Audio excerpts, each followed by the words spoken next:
નમસ્કાર, સ્વાગત છે આપનું સીધો સંવાદમાં અને હું છું આપની સાથે જિજ્ઞાસા। સીધો સંવાદમાં આજે આપણે ચર્ચા કરીશું ન રોજગાર ન ન્યાય। એક તો કોરોનાની મહામારી અને એ તમામની વચ્ચે આપણે લોકડાઉનમાંથી પસાર થયા, જેના કારણે તમામ સરકારી ભરતીઓ કેટલાક સમયથી અટકી પડેલી હતી, પરંતુ હવે જ્યારે આપણે અનલોકમાં પ્રવેશી ચૂક્યા છીએ ત્યારે પણ હજુ સુધી સરકારી ભરતી નથી કરવામાં આવી રહી અને એના જ કારણે જે શિક્ષિત બેરોજગારો છે તેઓ હલ્લાબોલ કરી રહ્યા છે, આંદોલનની ચીમકી આપી રહ્યા છે। એક બાજુ રોજગારી આપવાની વાત થઈ રહી છે અને બીજી તરફ સરકારી ભરતીઓ અટકી પડેલી છે। તમામ મુદ્દે ચર્ચા કરીશું આપણે સીધું સંવાદમાં।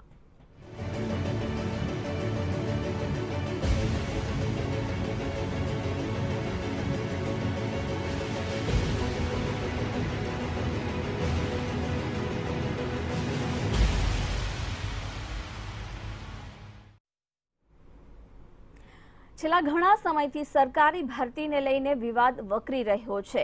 એક તો એલઆરડી મહિલા ઉમેદવારોએ 70 દિવસથી વધુ આંદોલન કર્યું હતું, ત્યારબાદ તેમને ન્યાય મળ્યો, પરંતુ હજુ સુધી નિમણૂક પત્રો તેમને નથી આપવામાં આવ્યા।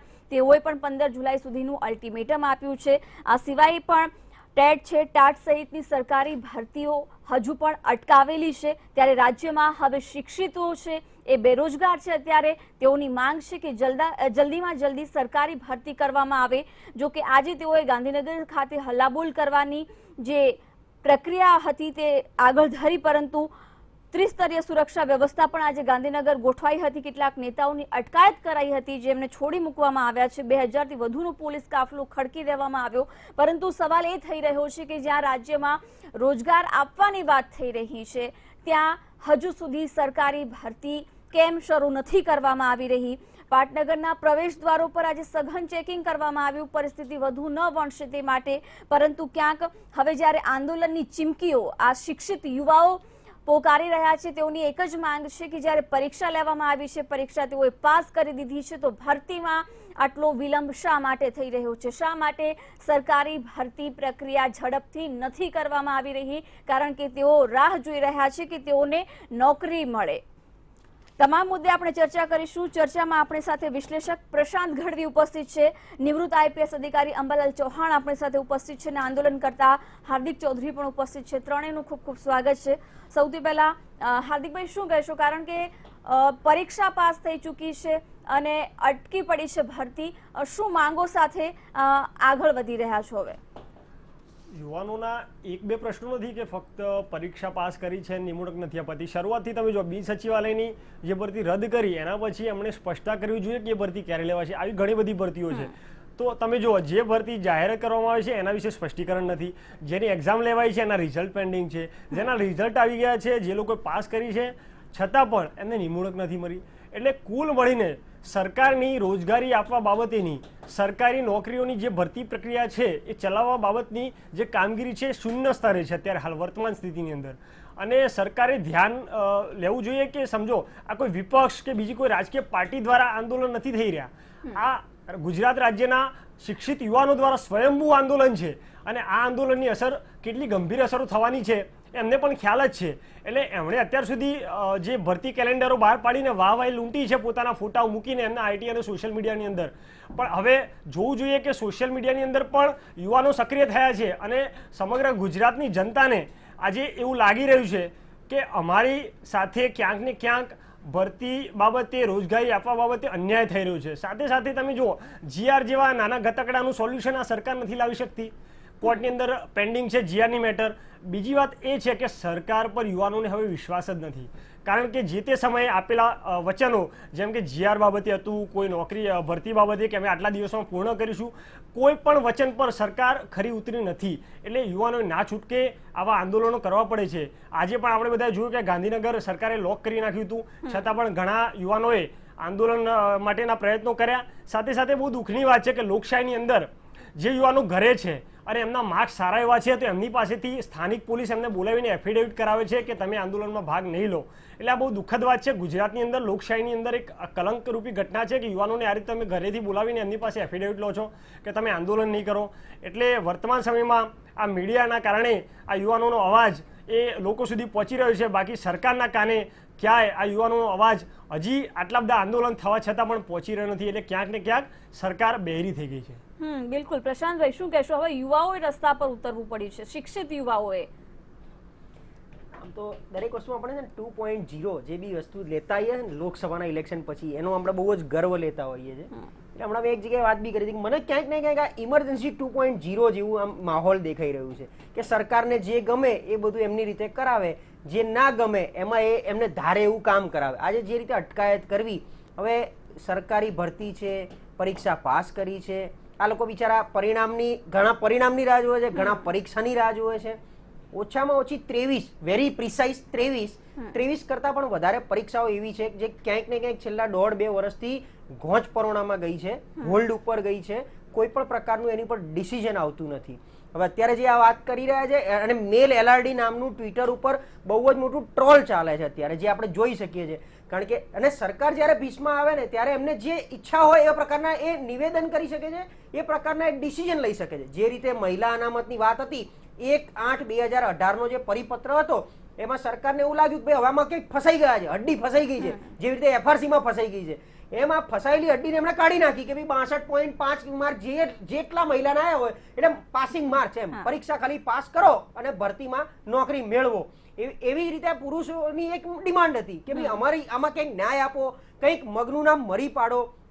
નથી રિઝલ્ટ બહાર પાડતા, નથી ભરતી બહાર પાડતા, જે અટકાયેલી છે એને આગળ નથી વધારતા. અત્યારે આપણે સમજીએ છીએ લોકડાઉનની પરિસ્થિતિ છે, એટલે આ ન્યાય મેળવવા માટે કંઈ વાત કરવા જવું અને એને અટકાયત કરવી, એટલે આર્ટિકલ 19 જે freedom of speech, right to protection, આ બધાને અટકાઈને મતલબ નથી. એટલે સરકાર શું કરવા માંગે છે, કંઈક એની જવાબદારી છે, ક્યાંક લિમિટેશન્સ પણ હશે, પણ face to face table discussion, કોઈ પ્રોપર પ્રતિનિધિ આવીને વાત કરે, કંઈક તો હોય ને. આમાં તો કોઈ પ્રોટોકોલ દેખાતો જ નથી.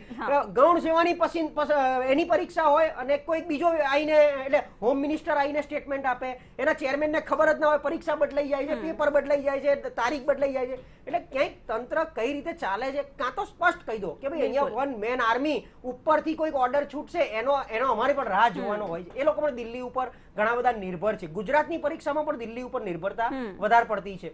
એટલે ઓવરઓલ મને એવું લાગે છે ક્યાંક ને ક્યાંક તંત્રમાં જે ગેપ છે એ સરકાર કોઈ રીતે પૂરી નથી કરી શકતી. પછી છેલ્લે તો બહાર આવીને કેવું છે સંવેદનશીલ સરકાર છીએ, અમે સ્ટુડન્ટની ચિંતા કરીએ છીએ, અમે લોકોની ચિંતા કરીએ છીએ. પણ એ ચિંતા જો હોત તો આ બિચારા નવયુવાન, આપણું જોશ જેને કહી શકાય, એ રસ્તા પર ના આવે. હા, બિલકુલ. એટલે ચૌહાણ સાહેબ, આપ શું કહેશો? કારણ કે યુવાઓ પહેલેથી આંદોલનની ચીમકી ઉચ્ચારી અને એઓની માંગ જ છે કે ભરતી શરૂ કરવામાં આવે, પરંતુ સરકાર એમાં ધ્યાન નથી આપી રહી. એ પ્રશ્નોનું સોલ્યુશન બેસીને પણ લાવી શકાય, પ્રશાંતભાઈએ એમ કહ્યું એમ, પરંતુ એ લોકોએ ગાંધીનગરમાં સુરક્ષા વ્યવસ્થા બંદોબસ્ત કરી દીધી, 2000 પોલીસ કર્મચારીઓ ત્યાં ખડકી દેવામાં આવ્યા. આખરે આનું સમાધાન કઈ રીતે લાવી શકાય? પહેલી વાત તો એ છે કે કોઈ પણ આંદોલન થાય એટલે પોલીસે સુરક્ષા બંદોબસ્ત તો કરવો જ પડે, અને એ રાજ્ય સરકારનો પણ આદેશ હોય. કારણ કે એમાં દરેક આંદોલનમાં કાં તો એવા ગુનાખોરી તત્વો ઘૂસી જતા હોય છે, અથવા જે ખરેખર આંદોલનકારી વિદ્યાર્થીઓ, ઉમેદવારો હોય એમનો કોઈ ઈરાદો ન હોય, પણ જે તે વખતે વધારે પડતા ઇમોશનલ થઈ જાય તો કોઈ ખાના ખરાબી, કોઈ પથ્થરમારો, બીજું કોઈ ભાંગતોડ એવું ન થાય. એટલા માટે આંદોલન ગમે ત્યાં હોય, ગમે તે પ્રકારનું હોય, એ લોકો કહે કે અમે શાંતિથી કરીશું, પણ એ ગમે ત્યારે અગલી ટર્ન, જેને કહેવાય ને કે ખરાબ એનો વળાંક આવી જાય, તો પોલીસે તો દરેક પરિસ્થિતિ માટે તૈયાર રહેવું પડે. અને એ રાજ્ય સરકારનું એ જે સ્ટેપ છે એ બરાબર છે. હવે બીજી વાત છે કે હું જે બીજી બાબતોમાં જે બંને પ્રવક્તાઓએ જે વાત કરી, પ્રશાંતભાઈ અને હાર્દિકભાઈ, એ સાથે હું 100% સંમત છું કે આ સરકાર જે છે એ કન્ફ્યુઝનમાં છે. અને કન્ફ્યુઝનમાં એટલા માટે છે કે સરકાર દિલ્હી ઉપર આધારિત છે, અને એ વાત 100% સાચી છે. ખાસ કરીને આપણા ગૃહપ્રધાન અમિત શાહ સાહેબ અને મે બી કદાચ મોદી સાહેબ પણ એમાં ક્યાંક, એટલે એમના ઉપર જે પ્રેશર આવે અને એ લોકો એ પ્રેશર પ્રમાણે ગુજરાત સરકારને ડાયરેક્શન આપે કે આમાં આમ કરો, આમાં તેમ કરો. હવે દાખલા તરીકે જે આ ઓગસ્ટના સર્ક્યુલરની 2018ની જે વાત છે, હવે એ સર્ક્યુલર બાજુ ઉપર મૂકી અને કંઈક નિર્ણય લેવાયો છે અને 5,227 જગ્યાઓ LRDની ભરવા માટેનું એક ક્લિયર ગ્રાઉન્ડ થઈ ગયું છે એવું જાણવા મળ્યું છે. અને એવું પણ કહેવાયું છે સત્તાવાર રીતે કે હવે એકાદ અઠવાડિયામાં એના ઓર્ડર ઇસ્યુ થઈ જશે. અને જે 62.5% જે માર્ક્સ છે એ એનું કટ ઓફ પોઈન્ટ રાખ્યું છે. અને દરેક કેટેગરીમાં SC ST જનરલ કેટેગરી એ બધાની ભરતી શરૂ થઈ જશે. ઇટ ઇઝ ગુડ, કારણ કે આ બધા અલ્ટિમેટલી પોલીસના માણસો જે છે LRDમાં જે આવવાના છે એ, અને અત્યારે આપણા પોલીસમાં અને દરેક ડિપાર્ટમેન્ટમાં મેન પાવરની માણસોની જરૂર છે. અને સરકારે સમયસર કરી લીધું હોત, આવી ગૂંચવણો ઊભી ન થઈ હોત તો એ વધારે સારું હતું. પણ છતાંય એમ કહી શકાય જો આ સોલ્યુશન ખરેખર અમલમાં મૂકી શકાય અને હવે ભરતી થઈ જાય તો દેર આય દુરસ્ત આય એવું કહી શકાય. પરંતુ બોલવું અને કરવું એમાં ફરક હોય છે. LRDમાં પણ મહિલા ઉમેદવારો 70 દિવસ સુધી આંદોલન કર્યું, ત્યારબાદ 3 સપ્તાહની અંદર નિમણૂક પત્રો આપવાની વાત હતી, 4 મહિના થયા, ત્યારબાદ પણ સરકાર ન જાગી, ફરીથી એમને 15 જુલાઈ સુધીનું અલ્ટિમેટમ આપવું પડ્યું અને સરકાર હવે કહે છે કે ભરતી પ્રક્રિયા ચાલુ કરીશું.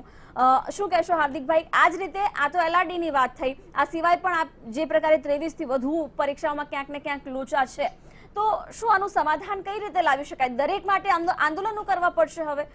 જી જિજ્ઞાસા મેમ, સાચી વાત છે. કારણ કે પ્રશાંતભાઈ કીધું એમ સંવાદ નથી કરતી સરકાર. જ્યારે આંદોલન થઈ રહ્યા છે એનું કારણ શું છે કે યુવાનો કન્ફ્યુઝ છે કે આમાં શું થવાનું છે. LRD બાબતની વાત કરું કે જે રીતે મહિલાઓની જગ્યા વધારી તો LRD પુરુષો આંદોલન કરી રહ્યા છે, એનું કારણ શું છે? એમને એવી આશા છે કે અમે આંદોલન કરીશું એટલે અમને અમારી જગ્યાઓ વધારી આપવામાં આવશે. પણ સરકાર એ બાબતે સ્પષ્ટીકરણ કરે. મુખ્યમંત્રી હોય છે, આપણને બધાને ખબર છે કે બાજુના રાજ્યના મુખ્યમંત્રી દારૂ વિશે ટિપ્પણી કરે તો એનો જવાબ આપવા માટે આપણા CM ને સમય છે, પ્રેસ કોન્ફરન્સ કરે છે. તો આ યુવાનો આટલા બધા આંદોલન કરે છે એ બાબતની CM અથવા તો જે તે મંત્રાલયના મંત્રી સ્પષ્ટતા કરે અથવા તો કોઈ પણ અધિકારી એની સ્પષ્ટતા કરે તો યુવાનો કન્ફ્યુઝ ના રહે.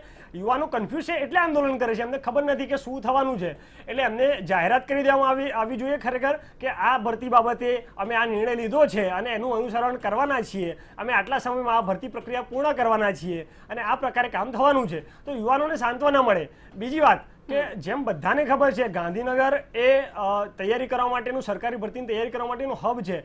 ત્યાં આગળ આખા ગુજરાત રાજ્યમાંથી અલગ અલગ જિલ્લામાંથી યુવાનો આવતા હોય છે, સ્વખર્ચે તૈયારી કરતા હોય છે. અને એ યુવાનોને જ્યારે આ પ્રકારે રઝળતા મૂકી દેવામાં આવે છે, એમની સાથે પરીક્ષાઓ લઈને, એમની પાસેથી ફી લઈને, એમની એક્ઝામો નથી લેવામાં આવતી, એમને ઓર્ડર નથી આપવામાં આવતા, એટલે ક્યાંક ને ક્યાંક યુવાનો એ આ પ્રકારની પ્રવૃત્તિ કરવાના સ્વાભાવિક છે. પણ મેં અગાઉ કીધું એમ જ સરકારે સમજવાનો વિષય છે કે આ વિપક્ષ આંદોલન નથી કર્યું એટલે અહીં કોઈ રાજકારણ નથી, આ પ્રજા સ્વયં આંદોલન કરી રહી છે અને આ સમયને સમજી લેવાની જરૂર છે. નહીં તો આ સ્પ્રિંગ જેવી હાલત થશે કે જેમ સ્પ્રિંગ વધારે દબાવશો એમ યુવાનોનો જે રોષ છે વધતો જશે અને એનો શિકાર સરકારે પણ ભવિષ્યમાં કદાચ ભવિષ્યની ચૂંટણીઓમાં પણ આ યુવાનોના રોષનો સ્વીકાર પણ બનવું પડે. એટલે સરકારે ત્વરિત નિર્ણય લેવો જોઈએ અને એમની સાથે સંવાદ કરવો જોઈએ એવી અમારી અપેક્ષા છે.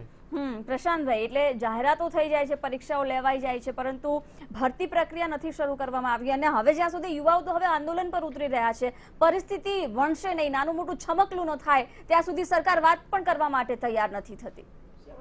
દરેક સરકારની પોતાની એક લિમિટેશન આપણે સમજી શકીએ. જેમ કે પહેલાની સરકાર ભરતી ઓછી કરતી હતી પણ એમાં ફીચર્સ વધારે આપતી હતી, એટલે અમુક એને જેને કહેવાય ને કે એ જે તે સરકારી કર્મચારીઓને લાભ વધારે આપતી હતી. હવે જેમ કે 2005 પછી પેન્શન બંધ થઈ ગયા, તેમ છતાં ભરતી અને ગુજરાતી એટલે ગવર્મેન્ટ નોકરીની ક્રેઝ છે પબ્લિકમાં અને લોકો એની એક રાહ પણ જોતા હોય છે.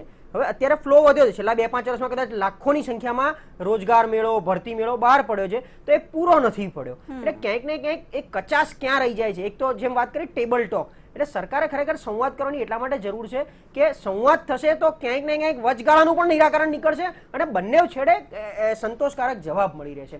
માત્ર એક તરફી ક્યાંય ગાંધીનગરમાં આંદોલન એટલે ખેડૂતનું હોય કે આ બિચારા યુવાનોનું હોય, ખેડૂતોને પણ આ તકલીફ છે. પાક વીમા મુદ્દે જ્યારે પણ એમને કંઈક ચર્ચા કરવી હોય છે તો ગજવિરોધી એમને અટકાવવામાં આવે છે. સત્યાગ્રહ છાવણી કાયદેસર, હવે તો સત્યાગ્રહ છાવણી બની ગઈ છે. એટલે મને એવું લાગે કે આ દેશ આઝાદનું જે એક લડત હતી એ પ્રકારની લડત બિચારા યુવાનો અને ખેડૂતો ક્યારેક ને ક્યારેક આપતા હોય છે. ઓવરઓલ સરકારી ઇકોસિસ્ટમ જે છે, જેમ કે પહેલા કેવું હતું કે રોસ્ટર સાહેબ આપણી જોડે એટલે ખ્યાલ છે કે દરેક વસ્તુની એક સાયન્ટિફિક મેથડ હતી. એથી વિશેષ કહું તમને તો પહેલા તો એમ્પ્લોયમેન્ટ એક્સચેન્જ સરસ ચાલતા હતા કે તમે 10 પાસ 12 પાસ કે ગ્રેજ્યુએટ થઈને એમ્પ્લોયમેન્ટ એક્સચેન્જ નામ નોંધાવો તો ઘેર બેઠા ઓફર લેટર આવતા હતા. હવે આખું આ બધું ક્યાં હવામાં ઉડી ગયું છે. ભરતી થાય છે તો કેવી રીતે થાય છે? અરે ભરતી થાય તોય પાછળથી એના માથે ભ્રષ્ટાચારના માછલા ધોયેલા આપણે જોયેલા છે. એ પછી તલાટીનું કૌભાંડ હોય કે બીજા બધા કૌભાંડ હોય, LRDમાં પણ ક્યાંક ને ક્યાંક પેપરો ફૂટી ગયા છે. તો આ બધાની વચ્ચે સરકારને આપણે કદાચ 100 માંથી 100 માર્ક આપવા હોય તો કેવી રીતે આપવા? કે સરકાર ખરેખર સંવેદનશીલતાથી કામ કરી રહી છે, કેવી રીતે કામ કરાઈ રહી છે. એટલે સગવડિયું, નો ડાઉટ દરેક સરકારનો પોતાનો એક સ્વાર્થ હોઈ શકે છે, પણ સગવડિયા ધર્મથી તમે જે રીતે સત્તા ચલાવવા માંગો છો એમાં ઘણા બધાને અન્યાય કરી રહ્યા છો. અને આ અન્યાયમાં જેમ કે અનામતની આપણે વાત કરીએ તો એમાં પણ ક્યાંક કોઈકને ખુશી મળશે, કોઈકને ક્યાંક પેલું થશે, તો એક કોણ સમજાવશે? એ સરકારે સમજાવવાનું છે. હવે આપણે જોયું બિન અનામત વખતે પણ 3 એમના જે કંઈ હતા, હવે એમાંના એક અત્યારે એમની સામે પડ્યા છે. બિન અનામત વખતે મધ્યસ્થી કરવા માટે દિનેશભાઈ બામણિયાને બેસાડ્યા, અને અત્યારે દિનેશભાઈ બામણિયા અત્યારે સરકારની સામે મોરચો ખાલીને બેઠા છે. 2 દિવસ પહેલા એમણે કંઈક મોટી સભા સંબોધી છે. તો આ બધી પરિસ્થિતિને ધ્યાનમાં રાખતા મને એવું લાગે છે કે ક્યાંક જે સ્ટ્રીમલાઇન હોવું જોઈએ એ નથી. અને આના માટે આપણે ઘણા સમયથી ચર્ચા કરી, આ આજની ચર્ચા નથી. છેલ્લા 2 વર્ષમાં આપણે આ મુદ્દા ઉપર લગભગ 50 વાર તો ડિબેટ કરી ચૂક્યા આવીશું. તો તેમ છતાં સરકાર કોઈનું સાંભળતી જ નથી, એટલે મનમાની ચલાવે છે. એમાં સરકારે સમજવાની જરૂર છે. એક સાયન્ટિફિક મેથડ જે આપણે પહેલા ચાલતી હતી, એક પ્રોપર પ્રોસેસ, અને 25 વર્ષથી રાજ્યમાં એક જ શાસિત હોય, ભાજપનું જ શાસન હોય, તો 25 વર્ષમાં તમે ધારો એટલી સિસ્ટમ સ્ટ્રીમલાઇન કરી જ શકો છો. તેમ છતાં જો આ પરિસ્થિતિ આજના દિવસે હોય તો એમાં કોનો વાંક? બિલકુલ. હા, એટલે ચૌહાણ સાહેબ શું કહેશો? કારણ કે હવે ઘણા બધા ઉમેદવારો છે એ આશાસ્પદ છે કે એમને નોકરી મળે, રોજગારી શરૂ થાય. હવે તો આપણે અનલોકમાં પ્રવેશી ચૂક્યા છે, બધું જ રાબેતા મુજબ શરૂ થઈ ચૂક્યું. અત્યાર સુધી લોકડાઉનનું એક બહાનું પણ હતું, પરંતુ હવે તો એ વસ્તુ થઈ જવી જોઈએ. યુવાઓએ આંદોલન કરવું પડે એ કેટલું યોગ્ય? ખરેખર જોવા જઈએ તો જે હમણાં કહ્યું કે આપણા ગુજરાતમાં 25 વર્ષથી ભાજપની સરકાર છે. ભાજપનો એક, હું કોઈ પોલિટિકલ પાર્ટીનો કોઈ મેમ્બર નથી, કશું કંઈ નથી, પણ છતાં એક તટસ્થ નાગરિક તરીકે જોઈએ તો ભાજપને એવું છે કે પોલિટિકલી બહુ એક્ટિવ છે, પણ એનો જે વહીવટ જે છે, એડમિનિસ્ટ્રેશન છે, એ બધી જ રીતે એ ખાડે ગયેલું છે. આપણને એક વખતે દેશમાં 2 કરોડ નોકરીઓનું દર વર્ષે એ વચન આપવામાં આવેલું. હવે 2 કરોડને બદલે જો 2 લાખ નોકરી પણ ન આપી શકે તો એ ખરેખર વહીવટની ખામી છે.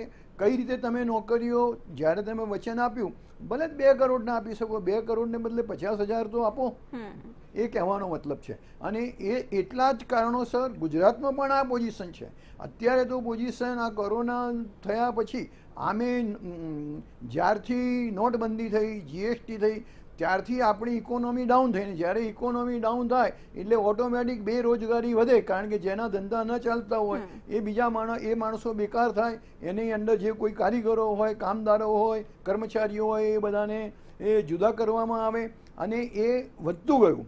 અને એ દરેક સ્ટેટમાં આ પ્રમાણે બન્યું છે. અને એના પછી તરત આપણે કોરોના આવ્યું, એટલે કોરોનામાં તો અત્યારે ઘણા બધાને નોકરીઓ જતી રહી છે. અને જે લોકો મહિને જેમના 25 હજાર પગાર હતા એ લોકો અત્યારે 200 રૂપિયામાં, 250 રૂપિયામાં એ આપણે મનરેગામાં જોડાયેલા છે.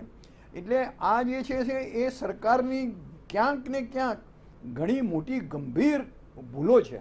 આજે દાખલા તરીકે કોઈ MA, MSc, MAd થયેલો માણસ હોય અને એને જો એક ભજીયા હાઉસ ખોલવું પડે, ભજીયા બનાવવા પડે, અથવા કોઈને બૂટ પોલિશમાં જવું પડે, તો it is not a job. એ એના માટે એક મજબૂરી બની જાય છે. એ ભલે એ કામ કરે છે, એનું પેટીયું રળે છે, પણ એ એના માટે એના ભણતરની ઇન્સલ્ટ છે, અને દેશ માટે પણ એ શરમજનક બાબત છે. એટલે આમ જોવા જઈએ તો યુવાનોને માટે આ જે પછી જે ભણતર છે એની પણ કોઈ વેલ્યુ નથી. આપણે કહીએ કે આપણે ગુજરાતમાં 350 યુનિવર્સિટી છે, પણ એનો પછી કોઈ મતલબ રહેતો નથી. એટલે જ્યારે પણ માણસ ભણે, એની પાછળ આટલો બધો સમય કાઢે, તો એને જે એના ભણતર પ્રમાણે એને યોગ્ય જોબ મળવી જોઈએ. એ સરકારની જવાબદારી છે. અને જો આ જવાબદારી સરકારે પૂરેપૂરી નહીં નિભાવે તો યુવાનોમાં અસંતોષ ફેલાય. ઇટ ઇઝ બટ નેચરલ, એ બિલકુલ સ્વાભાવિક છે. અને એનો કોઈને અને પાછું પોલીસની રીતે હું જોઉં તો આવું જ્યારે સરકારમાં, રાજ્યમાં, દેશમાં જ્યારે બેકારી વધારે હોય તો ગુનાખોરી પણ એ પ્રમાણમાં એટલી વધતી હોય છે. લોકો ચોરી કરે અને લૂંટ કરે, એ લોકો ઘણા યુવાનો પછી એ રીતે પણ એમાં જોડાઈ જતા હોય છે.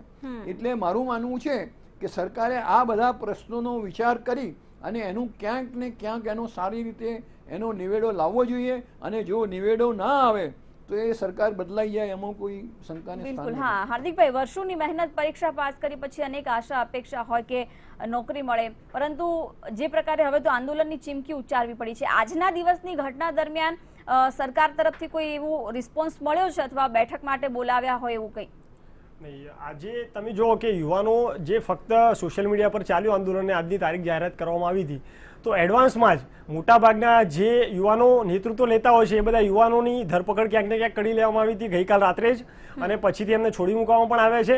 સાથે સાથે જ્યાં પણ એમને એવું લાગે કે ટોળું થઈ રહ્યું છે ત્યાં એપિડેમિક એક્ટ ચાલુ છે, આપણને બધાને ખબર છે, એટલે એનું પણ બહાનું આગળ ધરીને બધાને અરેસ્ટ કરી લેવામાં આવે છે. એટલે આંદોલનને મૂળમાંથી દબાવી દેવાના પ્રયત્નો કરવામાં આવી રહ્યા છે વર્તમાનમાં. અને યુવાનોને મેં કીધું એમ કે જેનું મેરિટ સારું છે, ખબર છે કે આ લોકો સક્રિય રીતે ભાગ લેવાના છે, એમની પાસે એડવાન્સમાં એફિડેવિટ લઈને, એટલે આ લોકશાહીનું ગળું દબાવીને આંદોલનોને કચડી નાખવાનો, દબાવવાનો પ્રયત્ન થઈ રહ્યો છે.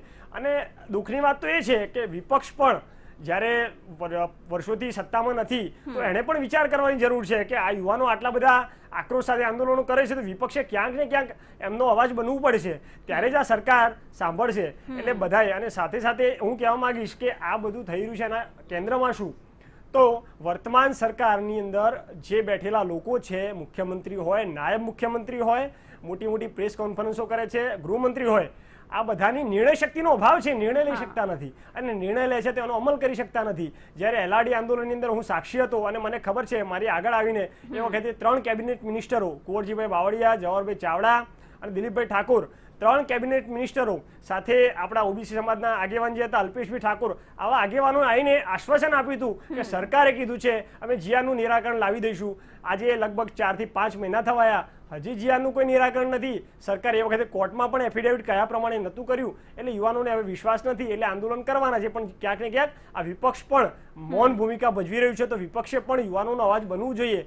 અને પછી ફક્ત સત્તા નજીક દેખાય એ વખતે જાગીએ, એના કરતાં અમે બધા યુવાનો વિપક્ષને પણ એવી અપીલ કરીએ છીએ કે એ પણ અવાજ પ્રયત્ન કરે યુવાનોનો અવાજ બનવાનો, અને સાથે સાથે સરકારને પણ કહીએ છીએ કે એક અડીખમ નિર્ણય લો અને એના પર અમલ કરો. હા પ્રશાંત, આમાં એક સેકન્ડ, જે એમણે જે કહ્યું એમાં એક છે જે જીઆરનો નિર્ણય લેવાનો જે છે, એટલે હાલ એલઆરડીની ભરતીમાં એ જીઆરડી લાગુ નહીં પડે એવું જાહેર કર્યું છે, જો if I am not wrong. હા, એવું વાત કરી. હા, એટલે એમને બેઠકો વધારી દીધી છે. હા, વધારીને એક આઠ ફોર્મ્યુલા અપનાવ્યું છે એમણે. એટલે જે મહિલાઓની જે સીટો વધારી ને એ આટલા પૂરતું જ, આ ભરતી પૂરતું સીમિત રહેશે, બીજો કોઈ સુધારા ફેરફાર નહીં થાય જીઆરમાં. હું 2-3 વાત કરી દઉં સરસ. એક કે અત્યારે જેટલું બી મંત્રીમંડળ બેઠું છે ને સરકારમાં, ગુજરાત સરકાર હોય કે ભારત સરકાર હોય, એ બધા ક્યાંક ને ક્યાંક આંદોલનકારી જ હતા. એટલે આંદોલનના પરિણામના ભાગરૂપે જ એમને ત્યાં સુધી પહોંચ્યા છે. એટલે એમને આંદોલનને ક્યાંક ને ક્યાંક, હું એવું નથી કે આંદોલનને વેગ આપે કે એને એન્ટરટેન કરે, પણ એ એટલી લાગણી સમજે કે એ વખતે એમને ક્યાંક અન્યાય થતો હતો એટલે એમણે આંદોલન કર્યું હતું. પહેલું. બીજું, આટલા બધા પેન્ડેમિક સિચ્યુએશન, આટલું આ એપિડેમિક એક્ટ લાગેલો છે, તમારી સગવડ માટે રાજ્યસભાની ચૂંટણી થઈ શકે છે, તો પછી આ બિચારા આ લોકોને તમે સાંભળવા માટે ભલે લોટમાં બોલાવો, બીજી કોઈ રીતે બોલાવો, તો એક એ આપવું જોઈએ. ત્રીજી સૌથી મોટી કરુણતા, ભલે 2 કરોડ રોજગારી આપો ના આપો, મોટી મોટી વાતો કરો, સંવેદનશીલ, જો તમારા જેટલું હોશિયાર આખા દેશમાં કોઈ નથી, પણ અત્યારના યુવાનને position against education, position against there qualification એટલું પણ આપવા માટે જો બંધાય ને તો પણ આપણે માનીશું કે સરકાર ખરેખર વિચાર કરે છે કે post graduate, MA, BA, LLB થયેલો છોકરો વર્ગ 4 ની પટ્ટાવાળાની પરીક્ષા આપવા જાય, વોર્ડ બોયની પરીક્ષા આપવા જાય, એટલે કેટલી બેકારી છે ત્યાં જ કઈ બતાવે છે. ડુપ્લિકેશન હોય પણ એટલું બધું તો ન જ હોય ને કે MA કે MBA થયેલો છોકરો વોર્ડ બોયની પરીક્ષા આપવા જાય. એટલે સરકારે આ વસ્તુનો પણ વિચાર કરવાની જરૂર છે કે જે હું સાયન્ટિફિક મેથડ કહું છું. અને 25 વર્ષ એક જ રાજ્યમાં જ્યારે શાસન ચાલતું હોય, એટલે તમે, હું તો કાયમ કહેતો હોઉં છું કે 25 વર્ષમાં ધારો તો ભારતને નહીં, ગુજરાતને US જેવું તો બની જ શકાય છે, એટલી કેપેસિટી. અને એમાં પણ કેવો નેતૃત્વ ગયું છે, સબળ નેતૃત્વ, માનનીય નરેન્દ્રભાઈ મોદીનું નેતૃત્વ 2014 સુધીનું. એટલે એ રીતે જોવા જાઓ તો સાયન્ટિફિક મેથડ